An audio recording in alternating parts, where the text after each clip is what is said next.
3.2. Last time we learned how to graph parabolas and change the height or how tall or short it is and also flip it upside down. So if I started with the regular parabola, which looks something like that, so that is y equals x squared, and I were to alter it and say y equals 6x squared, how does the new graph differ from the old graph? It's taller. It's 6 times taller. And technically, what you should do is take any height, like that one, and then, watch this little cool button I have, infinite cloner. And then you duplicate that so you have 6 of them. So 1, 2, I can't see, 3, 4, 5, 6. So that point has moved 6 times higher. And if you wanted to take that height, then you need 5 more. So 2, 3, 4, 5, 6. And basically that happens with every single point. So your new graph is super tall. It's 6 times taller than it used to be. Okay? These are called transformations, where you have a basic equation and then you alter it in a way that you understand where it's going to move. What if I did y equals negative 1/3 x?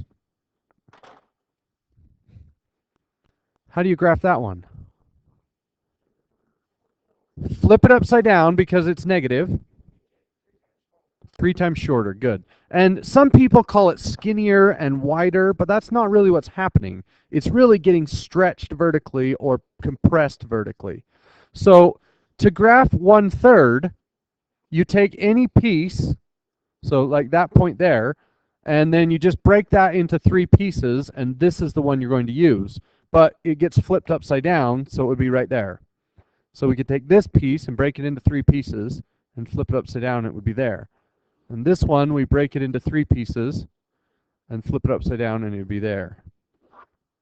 So that one is shorter than the original graph. Okay, what if I did this? Get rid of some of these. All right, what if I had y equals 3/4 x squared? How do we graph that one?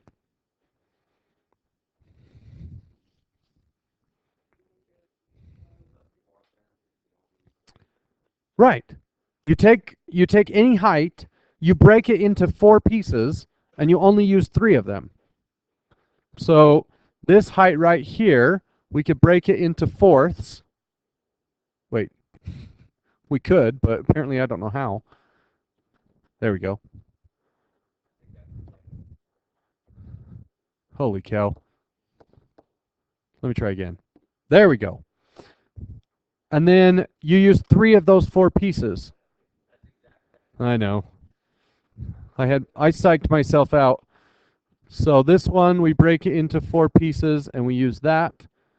So this one is just slightly shorter than the original. Can I look at 3/4 and know that it's just a little bit shorter than the original? What is it about 3/4 that makes it shorter? What's that? The 3 is smaller than the 4. So the fraction is less than 1. Okay. What about this? Yeah. So basically you take 3/4 of every height. Like that. Does that make sense? You imagine every single one of these pieces. Yeah. Okay, what if I had 3/2 x squared? It's going to be slightly taller, but how would we graph it?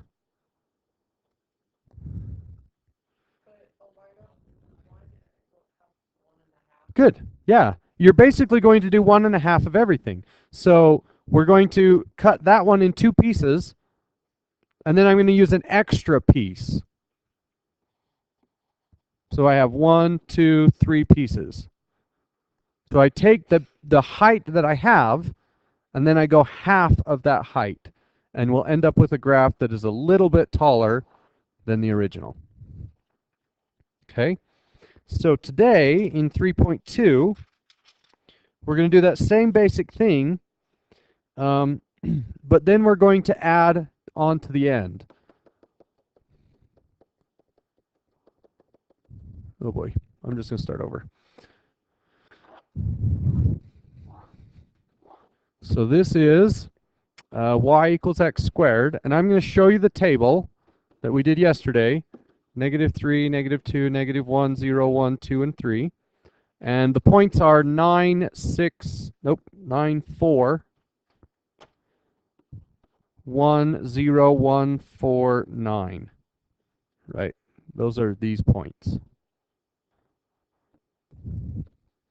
Okay, what if I changed it into y equals x squared plus 1? How is that going to change my table? Every single number is going to go up a little bit. In fact, it's going to go up 1. So the 9 is going to turn into 10, and the 4 will be 5, and 2, and 1, and 2, and 5, and 10. So what does that do to these points? They all go up 1. Oh, I was hoping they'd all be connected. Didn't work out that way. So here, here, here. No, the x's didn't change. Okay, the graph didn't move left or right, but the y values all changed by 1. So this new graph looks like this. Is the shape any different than it was originally? No. The shape is exactly the same.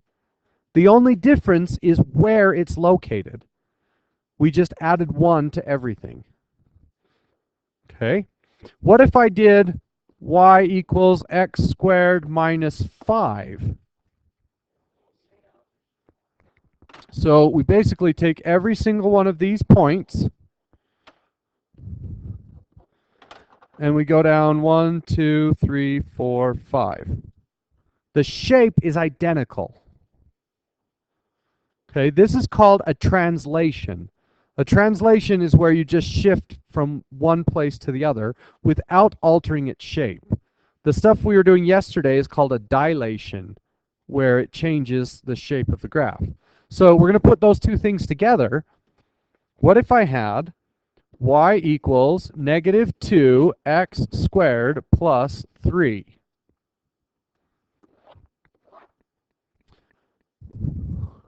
Tell me what this graph looks like. It's what? It's flipped, it's upside down, and it's 2 times taller, and it starts at 3. So it's been moved up 3. So my original graph might look something like this. Okay? So that's the x squared graph. 2x squared is taller. But negative flips the whole thing upside down. So it would look like this. And then the plus 3 is going to move it up 1, 1, 2, 3, like that. So it's taller, it's upside down, and it's up 3. Okay? All right, what if we did y equals 1/4 x squared minus 6? 4 times shorter, so it's going to look really short, and it gets moved down 6.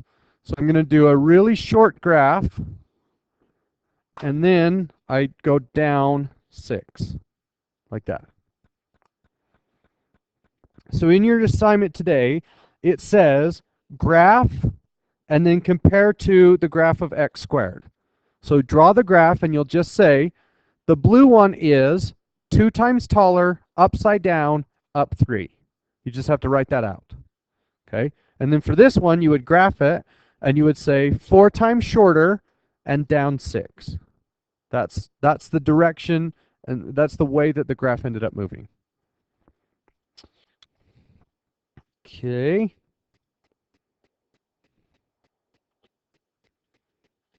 Ooh, that's kind of tricky. All right, we're going to do 3 through 11. Odd. This is 3.2.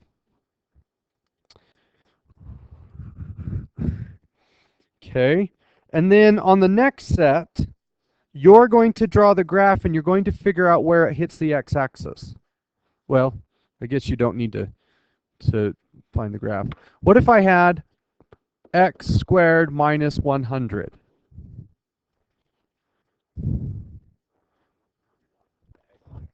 So that graph hits at negative 100, and it looks like this. Where does it hit the x-axis? If y equals 0, what are the x values? Not 100, not 1.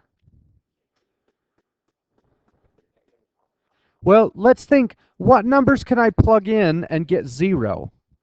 Well, I want to know, when does this equal 0? What number times itself minus 100 is 0?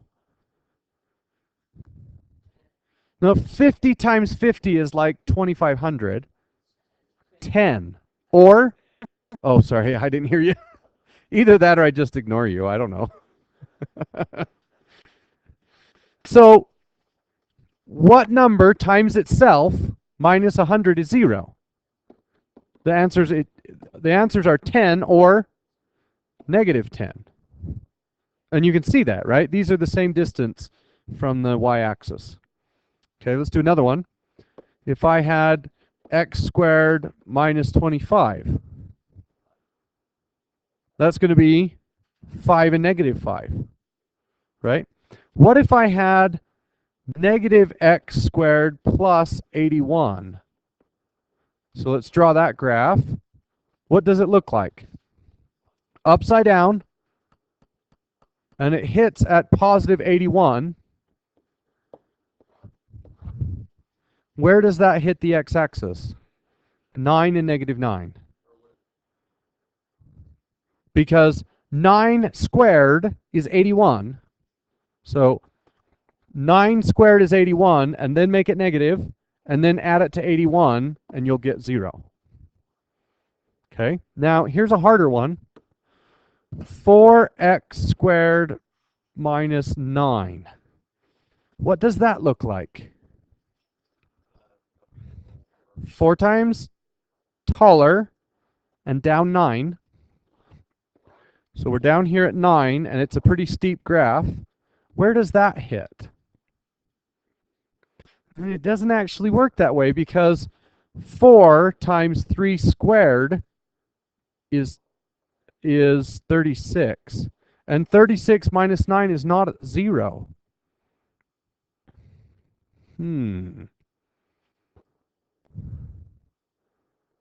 Nope.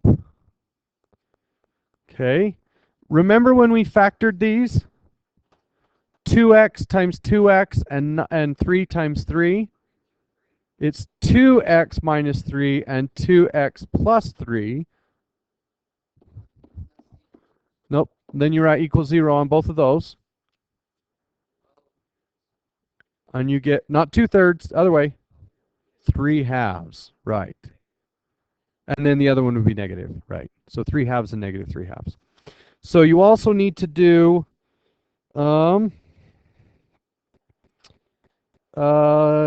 19 through 27, odd.